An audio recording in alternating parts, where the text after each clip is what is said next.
Hello, welcome to today.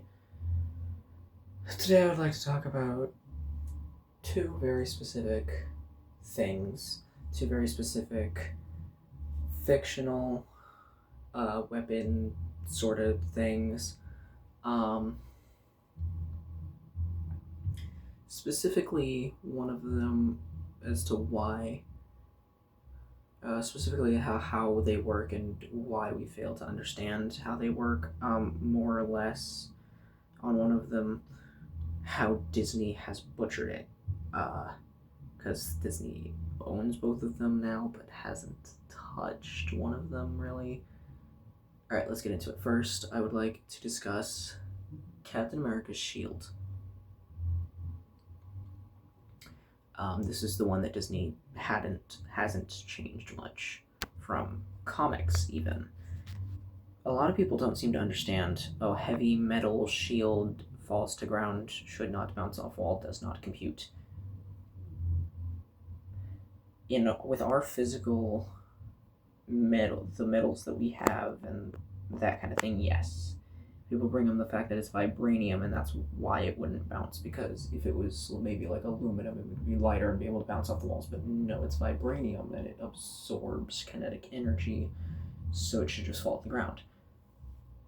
It's because of kinetic energy that it doesn't just kind of not that it's actually because of the kinetic energy that it does bounce to begin with. Um, because that's what vibranium does. It absorbs kinetic energy, and it pushes things like it can propel things. It can it can do good things.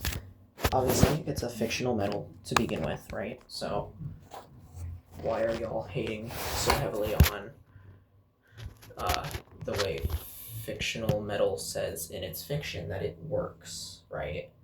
Um,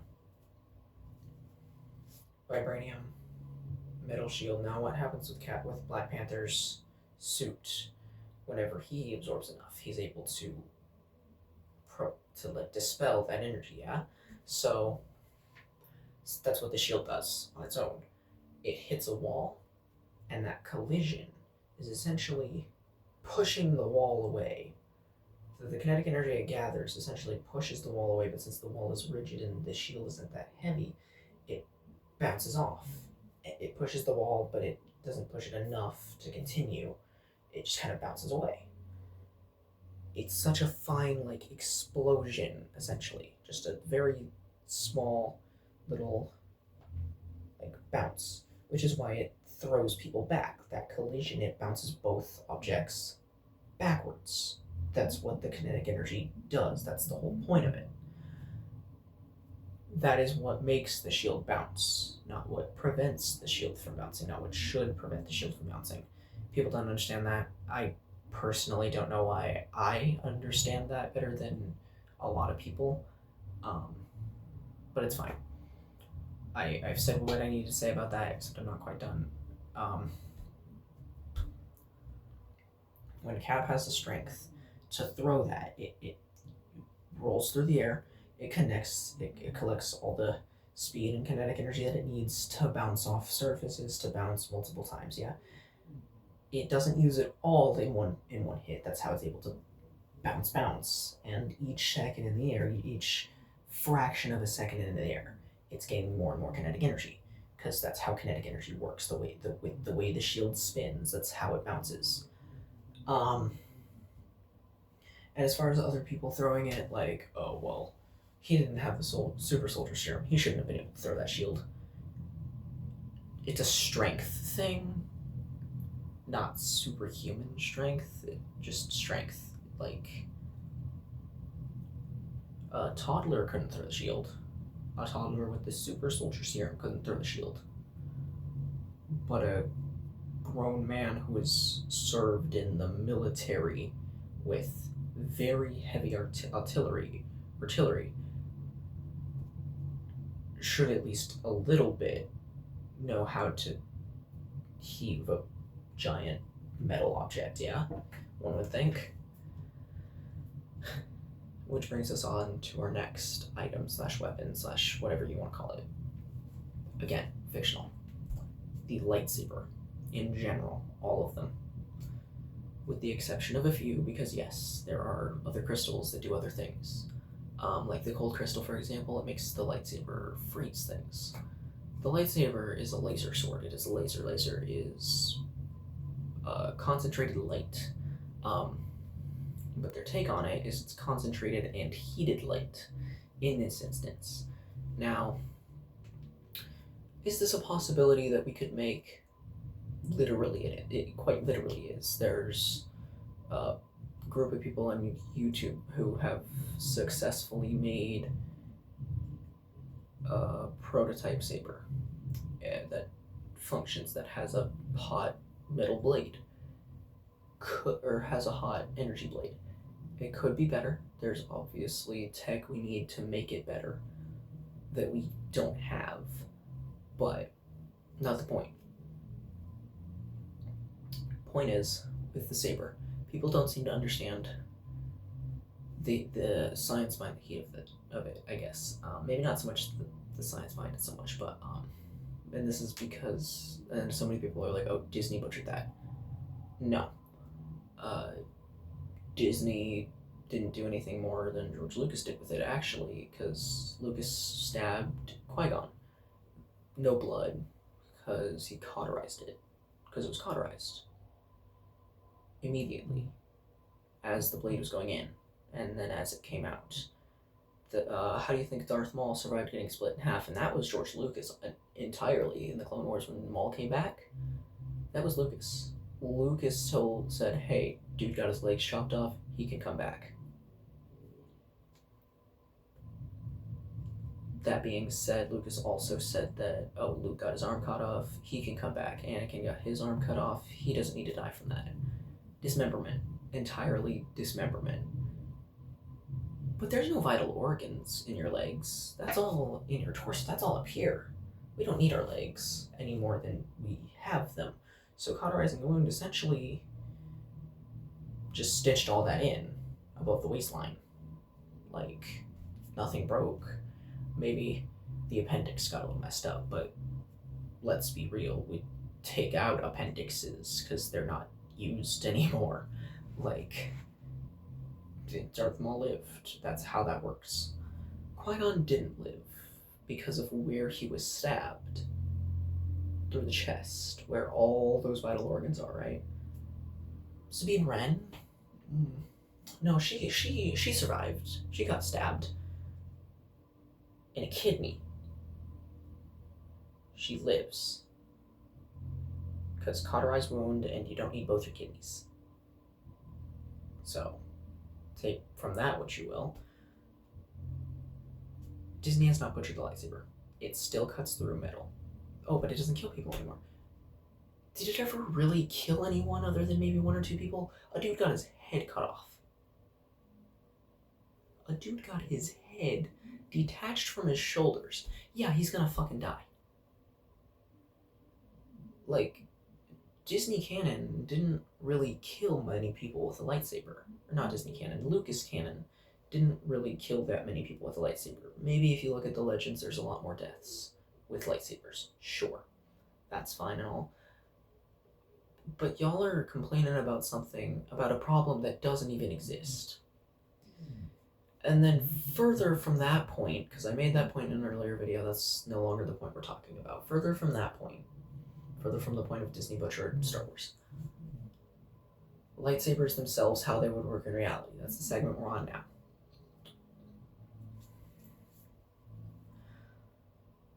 That is a, like, hilt, pretty good sized hilt of pure metal. Pick up your not at all metal hairbrush, right? This is a hairbrush, okay? You should pick that up, swing that around. You can't tell me that's as light as the air. You can't tell me there's no weight to that at all. Maybe if you're super muscular, you might be like, oh yeah, there's no weight to this. Do this for like an hour. Eventually you'll get tired. Because see how this isn't center weight. Do this for an hour. Eventually you'll get tired, yeah? Well, lightsabers are heavy and metal. And then not only are they metal on the outside with like one single crystal on the inside, no, they have metal workings and switches and shit on the inside, right? That's how they function. And then, it's kind of cool. And they would theoretically work that way in reality, but here's where that strays from the truth. The blade has no weight. That's fine. It's literal light. That's not the part that needs to be weighted. But people are saying, oh, well, you can swing it around like this and have no issue.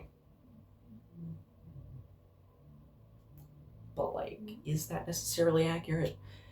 Because if I was sitting there swinging a piece of metal without the force, I would know, oh, well, this is the end that I don't want to face me.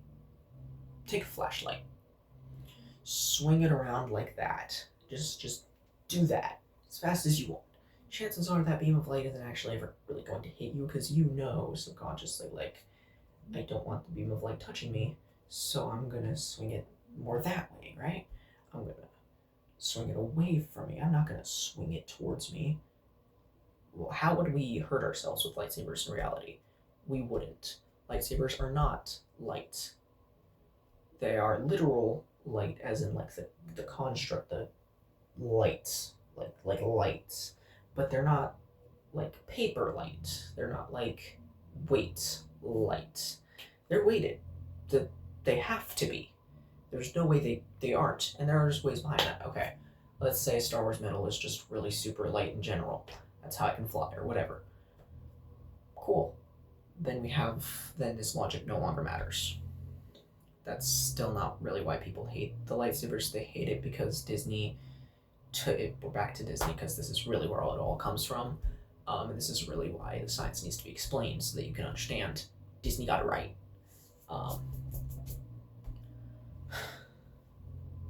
People are mad at Disney because the lightsaber scenes literally look more realistic now. And that's not what they're seeing. They're seeing, oh, ew, what the hell is this choreography? Actual sword fighting, which is how the lightsabers theoretically act. In reality, if the two lightsabers passed each other, they're not going to collide and lock. That's not how light works. They would just pass through each other. You take two flames, you do this, they connect, you do this, they're disconnected. If you literally hold two lighters like this, the flame gets bigger. That's not how lightsabers happen. That's not how it happens with lightsabers. Oh, but you could be like, oh, that's not flame. It's the same plasma light energy as fire. It's kind of what it is. So, like, how exactly are we expected to believe that lightsabers as a construct work?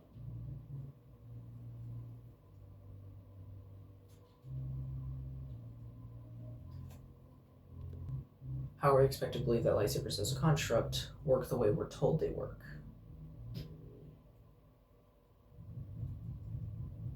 I don't think they do. Theoretically, they can't.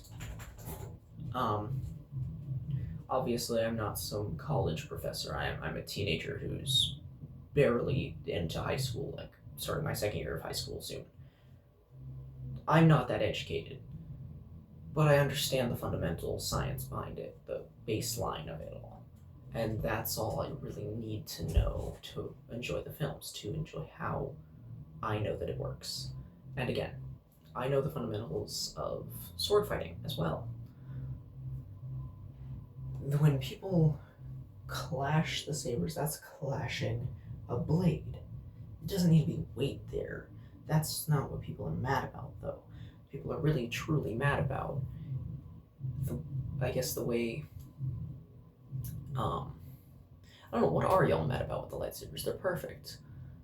In Disney and in Lucas canon, except for Lucas canon got it wrong a little bit in one situation, in one instance, in one aspect, the actual movements. He wanted them to be flashy and quick and not so easy to see and register, which is why we get the scene with Anakin and Obi-Wan where they're sitting there with their sabers above their heads like this, Where's the defense there? First of all, you're literally undefended in every spot that matters. Now, sure, if they pull away from the clash, maybe the other person could get their head. You could use that argument. That's fine. But they have this thing called the Force. Theoretically, all I need to do is catch your hand, stab you in the stomach. I could have ended that fight as either one of them really quickly, just using the baseline knowledge of how the Force works, how lightsabers work, how sword fighting techniques work.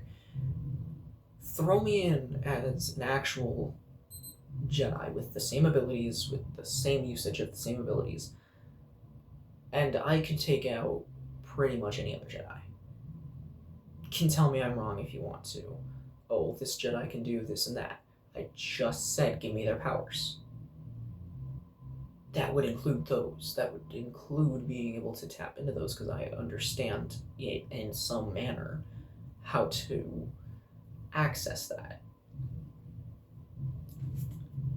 But that's not ever gonna happen. It doesn't need to happen. The point is, so many people mad about the sabers because they're more accurate now, and y'all don't like that. So I don't really understand it. Bringing back to the fact that, stabbing people should kill them. What happened in Acolyte, which everybody hates, by the way? Lightsaber worked and effectively killed someone. They were stabbed 3 times in the chest. Yeah, they're probably gonna die. I know at least one of those had to hit like the lung/heart section right here. I know at least one of those had to hit like the stomach down here. Something like that, there's gotta be some vital organ there. That character didn't live. All those characters died by the hands of lightsabers and trees. I don't know how the dude didn't fall. Like, I think he had plot armor. I think the bad guy, I think the Sith dude had plot armor in this instance. But like, that's just because he was up against 10, 20 Jedi easily, and they all should have been able to use the Force. They all should have been able to counter his attacks that he was using, but somehow they didn't. I don't really know how that fight worked out the way it did at all. Honestly, it was cool. It was awesome. It was a fun cinematic adventure. That's all I got from it. So, yeah.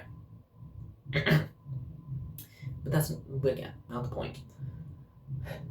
The point, this video wasn't made to be like, it wasn't like the last video, which was just me talking about Star Wars and how so many people hate it, and I brought up the Rey situation again, or not again, but for the first time that I've said it publicly like this. Yeah, Rey would be more of a Skywalker by definition than not than Anakin. Anakin would be more of a Skywalker, yes, but only because Shmi was a Skywalker, but then Rey wouldn't be as much of a Palpatine, otherwise Anakin is the same amount of Palpatine. Yeah. And again, Palpatine cloned himself. That's kind of the whole point. And the people who were like, oh yeah, I forgot he somehow came back. Watch the damn fucking movie, man. At least have the ability to watch the movie before you start criticizing it. Like, if you're gonna have knowledge of something, or you're gonna try to criticize something, at least know what you're trying to criticize.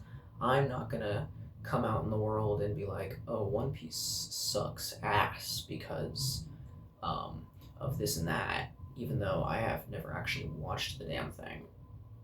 Personally, I don't care to. It's not something I'm interested in, but I'm not gonna look at a fan's face and be like, hey, your show sucks. I've never seen it, but it sucks. It's anime. Oh, I don't like that. That sucks. Personally, if I watched it, maybe I'd like it. Maybe I'd like some parts of it more than others. Who knows? I don't care. But that's kind of what's happening with Star Wars and with Marvel and a whole bunch of other things. People are coming out here, they're like, we don't like that. This is what you're fucking asking for. Take it or leave it is your choice. Eventually, they're gonna stop making these franchises because too many people are gonna be hating on them so much they're already slowing down Marvel as is. Like, we had so much releases just back to back to back, right? And now we're getting such a slow release on a movie that we knew was coming 3 years ago. So what's the holdup? They're trying to make it perfect. They're trying to bring it back to reactivate people's love and joy for the franchise. That's why it's taking so long, because so many people are criticizing things that aren't even released to the public yet. So many people are criticizing so many fucking things that are what they're asking for. Originally, y'all were like, hey, let's go more towards the comics. And then now those same people are like, this isn't like the comics. Read the comics. Because yes, it is. I haven't read all the comics. But I still know the basic story to some of the ones that occurred in the films and the movies. And with Marvel, there is so much canon outside of the movies, but with Star Wars, there's not so much outside the movies. Other than legends at this point, there's some canon, yes.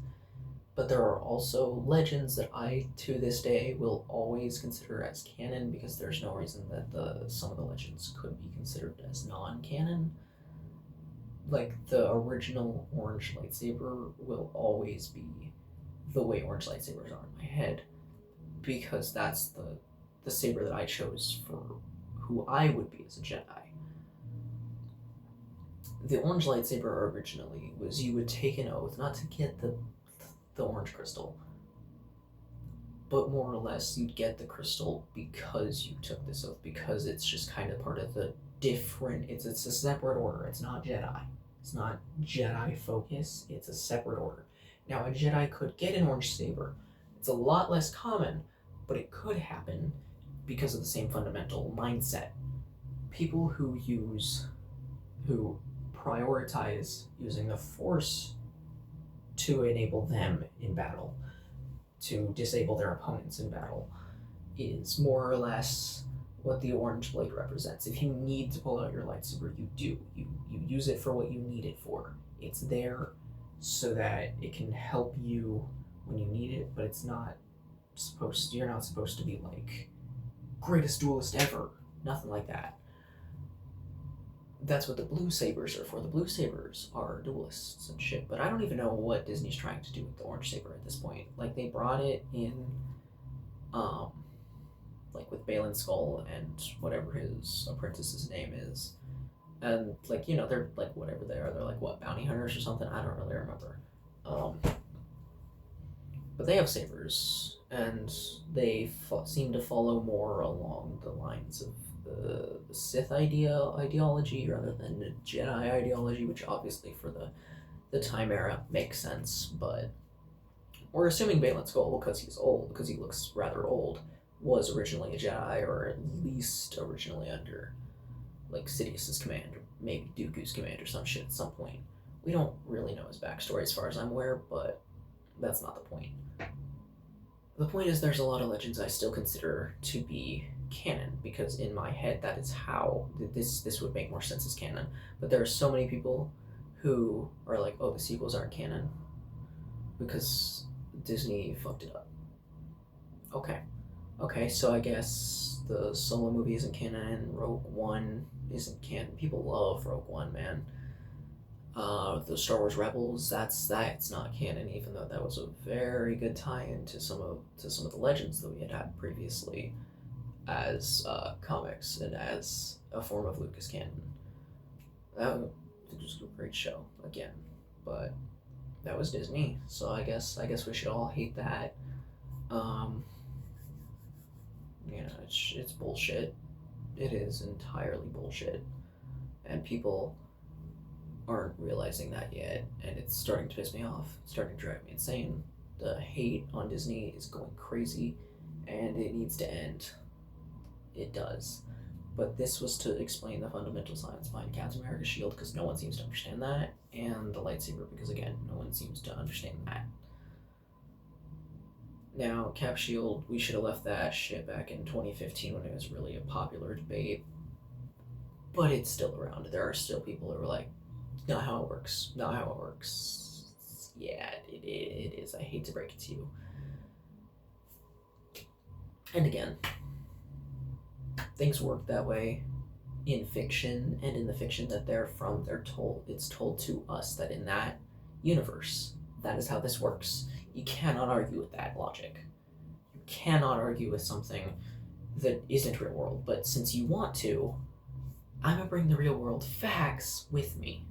I'm going to prove to you that even in the real world, this would somewhat work the way you want it to. The way you think it, that this would somewhat work the way you think it doesn't, the way you think it shouldn't, I guess. Again, this is the end of the video. Yes, I know it's another really long video. Probably not even watching this at this point, but this was a breakdown for all you haters out there. Hopefully, you can understand that, you know, you're not really supposed to hate things this much. Hopefully you can understand that you don't need to be part of the active community just because that's what you were told to do. I don't get it. I don't get the hate on a lot of things sometimes. I don't get the popularity of a lot of things either. There are so many things that people are just like, oh, I do this or I do that because someone told me to, or because I learned that I could, or because, oh, it's such a popular ideology, let me just do that. But we're not really gonna get into like that side of like politics and shit, because yes, that directly ties into politics. I do want to bring up another real world issue though. Inflation can end really quickly, because if you think about it, if I have this thing for $5, I walk into a store, I have $5, I find this thing, it's worth $5.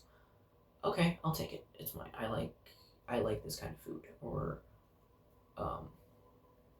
I like this kind of food, or something that I might want more than one of. Sure, but I'll just take one because I only have $5. But if it was $2, I'd walk into the store with the same $5 and be like, ooh, I'll get 2 of those because I really like this product. So with that logic, if I walked in the store with $10, I was like, okay, I'm gonna spend $5 on cheese. If the cheese itself is $5, okay, 1 pack of cheese, done. Oh, the cheese is $2? Okay, let me grab 2. Well, now the cheese company made the same amount of money, and I'm gonna look over and I'm gonna see a different product from the same company that made that cheese. I'm gonna be like, I want that as well. And that's actually what I came here for. So I'm gonna spend the same $10, but I'm gonna get more out of it. And also the potential to buy more of it, to buy more than, like, okay, if I have $6, cheese is $6, right? Nope, cheese is $2 now. So I'm gonna buy 3 packs for the same $6. I get it. It's hard to explain. I walk in with, so let's take this example. I walk into the store with $8. I'm there to buy nothing but cheese. Okay, I go to the cheese, it's $2 each. I'm gonna buy 4. Versus if it's $6, I'm only gonna be able to buy 1. And then y'all are actually out $2. That's the idea I was trying to go with, because nobody's at such a tight budget. Well, that's not true. Not very many people are at that tight of a budget. That's also not true. Oh my god, there's a lot of broke people. I'm among that group. Don't get me wrong. Hopefully as soon as I can get a job, I won't be though, because my dad is currently the only provider in my house. But like, there are people who claim to be as broke as me, who have mother, dad, and older brother that all work. Well, you're losing extra money somewhere. And honestly, we spend money that we don't have sometimes too. That fully guilty of that. But also, it might be the fact that y'all pay higher bills. Maybe you pay for insanely high Wi-Fi. Maybe you're a privileged child more than you think you are, and you get a lot of shit more than you think you do. Oh, you get to eat at Burger King like once a week? Wow, I get to eat at Burger King maybe once a month when I'm lucky. yeah, we all like there are so many people. Like my dad doesn't get minimum wage, but he's pretty close.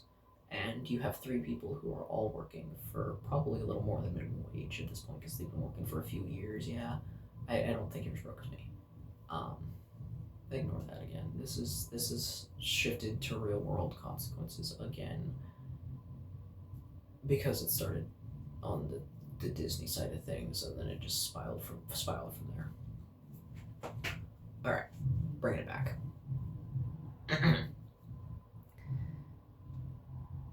There is so much that y'all don't seem to understand, and there's so much confusion in this world that could just be solved by simply using Google. There's people who comment stupidity. There's people who talk about things stupidly. And I don't understand why. Like, how are you gonna look at something so thorough, so flushed out, and be like, find every possible problem with that, and then you're gonna go and blame it on a company, on the massive company behind it, yeah? Why didn't we do that when it was Lucasfilm? When Disney was still under Lucasfilm, why didn't we do it then? Why didn't we criticize every single aspect of it? Because we still could have. The same things that you're criticizing now could have easily been criticized then. George Lucas brought back Maul, not Disney. Lucas himself brought Maul back. Lucas himself had the idea to bring Maul back for his idea of the sequels. Maul didn't die in episode 1. Oh, but he had his legs chopped off. Oh, but Obi-Wan only got stabbed in the chest. Again, that falls under science. And I'm not fully qualified to discuss every aspect of science at all. But, the aspects are understandable. They're existent. Like,